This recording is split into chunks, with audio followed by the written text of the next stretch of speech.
शास्त्रों में बड़ी अच्छी बात लिखी है। हमारे भागवत श्रीमद् भागवत महापुराण में एक सुंदर श्लोक के माध्यम से महर्षि वेदव्यास जी ने सत्संग की महिमा बताई। भाग्यो देन बहु जन्म समर्जिते सत्संगम च लभते पुरुषो यदा वै अज्ञान हेतु कृतमो मदान्धकार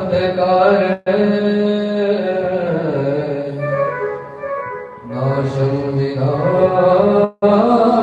तदो उदयते विवेक। एक एक शब्द को बड़े ध्यान से समझना। भाग्यो देन, भाग्यों का उदय, बहु जन्म समर्जितेन, अनंत जन्मों के बाद जब भाग्यों का उदय होता है। गीता में गोविंद ने कहा बहुनाम जन्म नामन्ते नवद्वारे पुरे देहि। अनंत जन्मों के बाद हमें यह नव द्वार रूपी देह प्राप्त होता है।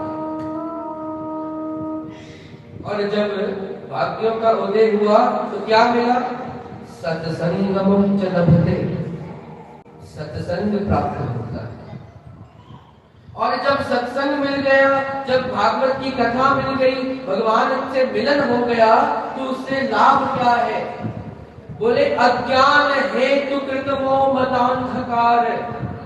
हमारे भीतर की अज्ञानता का, हमारे भीतर के मोह का, हमारे भीतर के मद का, हमारे भीतर के अहंकार का, हमारे भीतर के अंधकार का नाशम विधायहि ततो उदयत विवेकः। उन सब का नाश हो हमारे जीवन में विवेक उदय हो जाता है।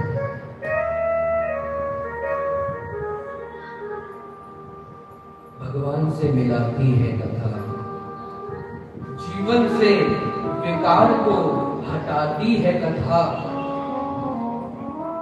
विवेक को जागृत करती है कथा। और यदि स्पष्ट भाषा में कहूं तो अपने भीतर के मानव को जगाती है कथा। कई बार ऐसा जीवन में देखने को मिलता है कि हम इतने व्यस्त हो जाते हैं जीवन में, इतने डूब जाते हैं जीवन में, केवल धन कमाने में इतना डूब जाते हैं कि अपने जीवन का, अपने भीतर का जो मानव है वो समाप्त हो जाता है, मानवता समाप्त हो जाती है।